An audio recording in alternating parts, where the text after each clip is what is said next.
Assalamualaikum warahmatullahi wabarakatuh. Salam sejahtera untuk kita semua. Perkenalkan, nama saya Tiara Octavia dengan NIM 2301125000009. Pada kesempatan kali ini saya akan mempresentasikan tugas proyek pada mata kuliah Statistika Perkantoran dengan judul Pemodelan Regresi Linier Berganda, Analisis Pengaruh Kesetaraan, Kebebasan, dan Aspek Lembaga Demokrasi terhadap Indeks Demokrasi di Indonesia tahun 2022. Demokrasi merupakan pilar utama dalam tata kelola pemerintah yang berorientasi pada kedaulatan rakyat. Di Indonesia, kualitas demokrasi menjadi isu strategis yang terus mendapat perhatian, seiring dengan dinamika politik, sosial, dan ekonomi yang berkembang pesat. Aspek kesetaraan, kebebasan, dan indeks demokrasi memiliki peranan penting dalam pengembangan lembaga demokrasi di Indonesia. Oleh karena itu, penelitian ini bertujuan untuk menganalisis pengaruh aspek-aspek tersebut terhadap lembaga demokrasi di Indonesia pada tahun 2022, dengan harapan dapat memberikan wawasan yang lebih dalam tentang bagaimana ketiga aspek ini saling berinteraksi dan mempengaruhi satu sama lain dalam konteks perkembangan demokrasi di Indonesia. Adapun rumusan masalahnya, yang pertama yaitu apa pengaruh kesetaraan terhadap indeks demokrasi Indonesia. 2. Sejauh mana kebebasan mempengaruhi indeks demokrasi di Indonesia? Yang ketiga, bagaimana aspek lembaga demokrasi berkontribusi terhadap indeks demokrasi di Indonesia? Yang keempat, apa implikasi dari hasil analisis regresi linear berganda terhadap kebijakan demokrasi di Indonesia? Manfaat penelitian. Penelitian ini bermanfaat untuk menunjukkan seberapa besar pengaruh aspek kesetaraan, kebebasan, dan lembaga demokrasi terhadap indeks demokrasi Indonesia dengan pendekatan kuantitatif. Melalui pemodelan regresi linear berganda, hasil penelitian ini dapat digunakan sebagai dasar pertimbangan dalam menyusun kebijakan publik yang lebih tepat sasaran dalam rangka memperkuat kualitas demokrasi di Indonesia. Adapun data yang digunakan yaitu data yang diambil dari 34 provinsi yang ada di Indonesia. Pada penelitian ini, data yang digunakan adalah data sekunder yang diperoleh atau dikumpulkan dari Badan Pusat Statistik. Peubah-peubah yang digunakan adalah Indeks Demokrasi Indonesia sebagai variabel dependen, dan aspek kesetaraan, aspek kebebasan, dan aspek lembaga demokrasi sebagai variabel independen. Definisi operasional. Yang pertama yaitu Indeks Demokrasi Indonesia. Indeks Demokrasi Indonesia adalah indikator kompositi yang menunjukkan tingkat perkembangan demokrasi di Indonesia.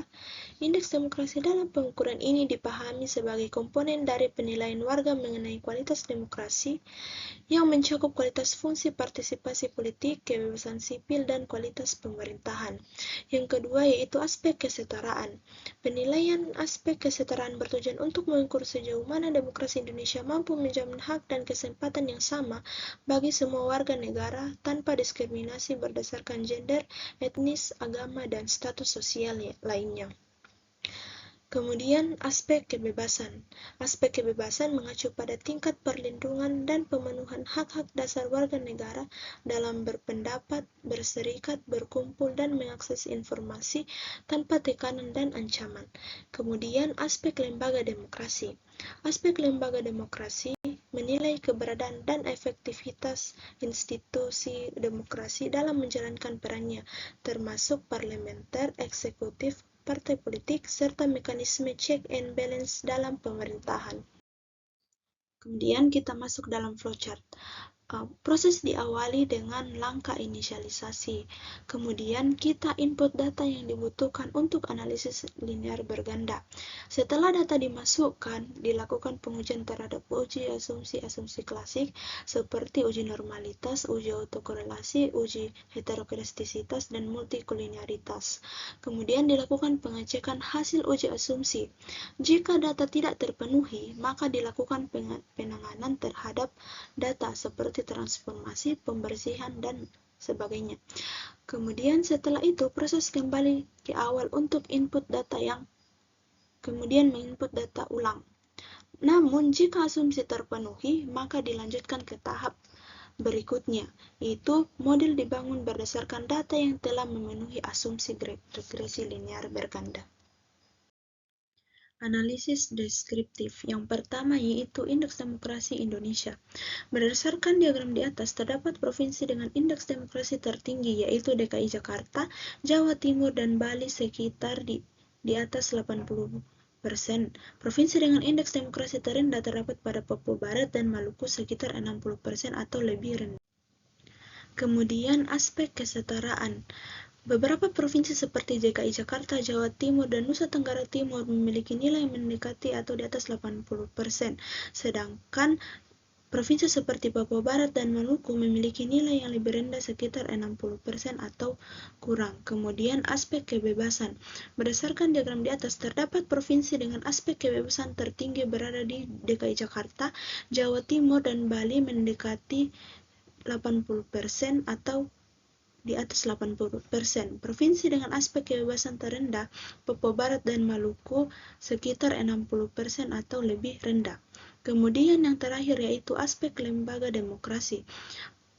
Provinsi Kepulauan Bangka Belitung yang memiliki nilai yang paling tinggi yaitu 85,5%, dan beberapa provinsi seperti DKI Jakarta, Jawa Timur, dan Nusa Tenggara Timur memiliki nilai di atas 70%, menunjukkan tingkat kelembagaan demokrasi yang lebih kuat dibandingkan dengan provinsi lain. Sedangkan Maluku Utara memiliki aspek kelembagaan yang paling rendah yaitu sekitar 50,47%. Kita masuk ke dalam uji asumsi klasik. Yang pertama yaitu uji normalitas. Di sini kita memperoleh p-value sebesar 0,135 yang lebih besar daripada 0,05, sehingga cukup bukti untuk menerima H0, maka dapat disimpulkan bahwa data berdistribusi normal.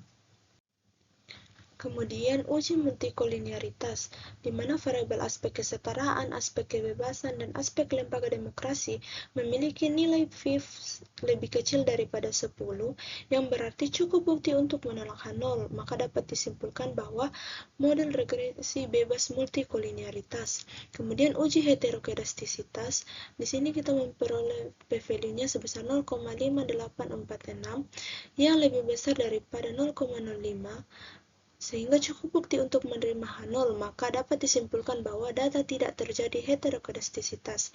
Kemudian, uji autokorelasi, di mana p-value-nya itu sebesar 0,7966, lebih besar daripada 0,05, sehingga cukup bukti untuk menerima H0, maka dapat disimpulkan bahwa data tidak terjadi autokorelasi.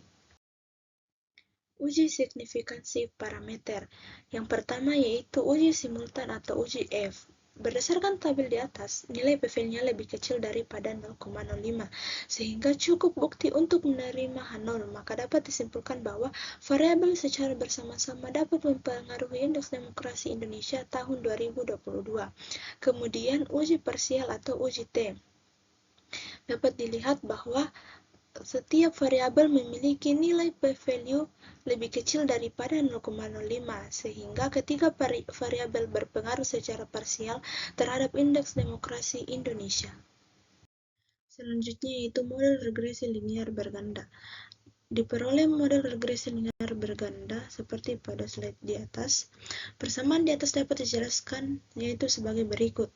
Pertama, setiap peningkatan satu satuan dalam skor aspek kesetaraan akan meningkatkan Y sebesar 3,760 dengan asumsi variabel lain tetap konstan. Yang kedua, setiap peningkatan satu satuan dalam aspek kebebasan akan meningkatkan Y sebesar 3,0980 dengan asumsi variabel lain tetap. Ketiga, setiap peningkatan satu satuan dalam aspek lembaga demokrasi akan meningkatkan Y sebesar 3,143 dengan asumsi variabel lain tetap.